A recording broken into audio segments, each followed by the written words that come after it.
What's up, everyone? Welcome back to another review. This time we're taking a look at Glengarry Glen Ross, directed by James Foley, written by David Mamet, based off the play of the same name, which was also written by Mamet. Glengarry Glen Ross tells the story of these four salesmen who are being put under the gun by the parent company that they work for, in which they have a 1 week deadline to make a lot of sales, and if they fail to make these sales, they're gonna get shit canned. That's the overall basic plot line of Glengarry Glen Ross. Let's talk about it. I overall think that Glengarry Glen Ross is an absolutely fantastic movie.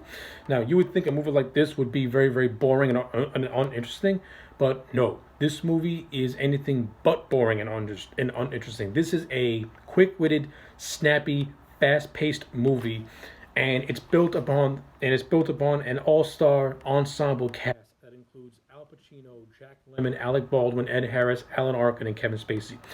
These guys rule in this movie. These guys are absolutely fantastic in this movie. What I love about the characters in this movie is that they each have their own distinct personalities. Like Al Pacino plays his character called Ricky Roma. Ricky Roma is the epitome of what a salesman is. He is smooth, he is crafty, he knows exactly what to say to you, and he finds ways to relate to you by his word choices and the stories that he tells. And Pacino puts on a fantastic performance. Alan Arkin and Ed Harris, they play these characters, Alan Rowe or Moss, who are pretty much like these beaten down company men who are fed up with the company that they work for because they feel like they don't get any respect. And they pretty much devise a plan to steal a bunch of leads that are worth a lot of money, and then they want to take them to a rival company. I thought Harris and Arkin were fantastic in their roles, and I love the on-screen chemistry between these two. They have a lot of really good dialogue exchanges, and Harris and Arkin, they're just natural fits for David Mamet's dialogue. That's how good they are, and I thought the characters were pretty interesting as well. If you consider if this movie has any type of a leading man, it will probably be Jack Lemmon's character of Shelley the Machine Levine. Shelley the Machine Levine is basically the archetype of a salesman who was once at the top of his game, but now as he reaches the end of his rope, he's pretty much losing his luster and pretty much just losing in general. Like, he's the definition of a salesman who was once great, but now he's in so bad of a slump that he's the one who is pretty much becoming the dead weight. And I thought Jack Lemmon put on a fantastic performance, kind of nuanced in a way as well. Like, his performance is very, very quick-witted and snappy, but he also has a nuance to him, but he also has a sadness to him. And I thought Lemmon put on a fantastic performance as Shelley Levine.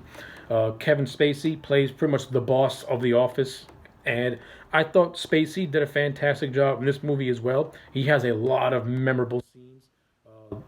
The bantering that he has with the Jack Lemmon character, I thought those two were fantastic, and I think Spacey and Lemmon have really good on-screen chemistry with one another. Like, their chemistry with one another is really, really great.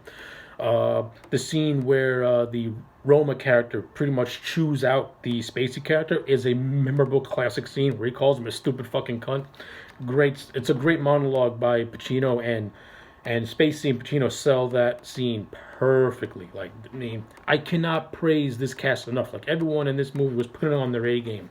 Alec Baldwin plays the character called Blake, who is pretty much a trainer sent by the company to whip these guys into shape.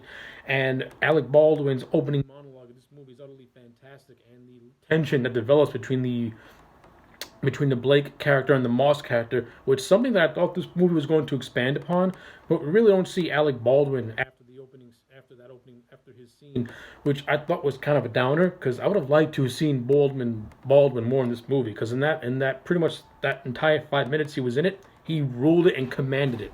Fantastic stuff.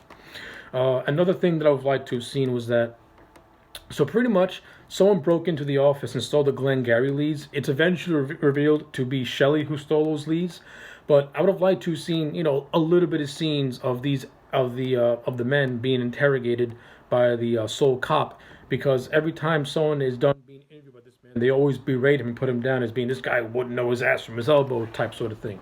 I'd have liked to have seen some scenes actually seeing just how incompetent this cop is at his job and to just how bad he is at interrogating these guys. I mean, you have one scene where Aaron is like accusing him of using Gestapo Nazi tactics during his questioning. Like, these are things that I personally would have thought would have been very interesting to see. Uh, and I also like this little subplot of the Roma character trying to do a set with this other character played by Jonathan Pryce, and it's actually spoiled by Kevin Spacey's character, which leads into the infamous scene of Williamson getting berated by the Roma character. And I also really like the ending of this movie as well. This movie does not have a happy ending. It has a pretty much a downer ending because we all know Shelley's going to go to jail. He's going to confess to stealing the Glengarry leads.